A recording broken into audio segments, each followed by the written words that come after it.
बातों की खामोशी में तेरा नाम आता है। दिल लाख भुलाए तुझको फिर भी याद दिलाता है।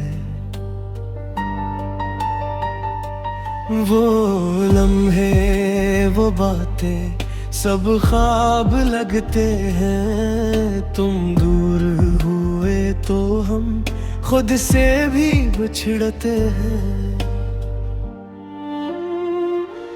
तुम गए तो दिल भी खामोश हो गया। हंसता हुआ चेहरा भी बेहोश हो गया। जिस दिल में कभी तुम रहते थे, वो दिल अब तन्हाई का गुशा हो गया।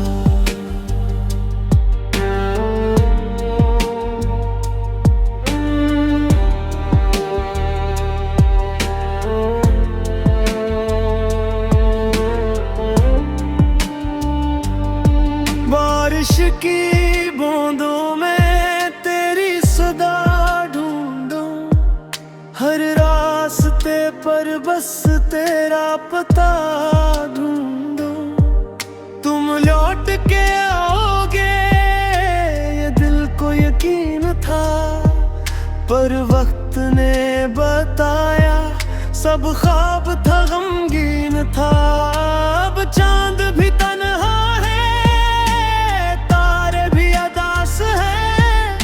मेरे दिल के अंदर बस तेरी ही प्यास है। तुम गए तो दिल भी खामोश हो गया।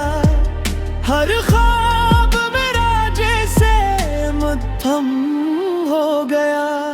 जिस मोहब्बत को हमने जान समझा था, वो ही मोहब्बत आज दर्द हो गया। काश एक बार तुम वापस चले आओ, खामोश आँखों को फिर ख्वाब दिखाओ। मगर शायद किस्मत में जुदाई लिखी थी। हमने मोहब्बत की, तुमने तन्हाई दी थी। अब भी कभी दिल का इंतजार करता है, टूट कर भी तुझसे ही प्यार करता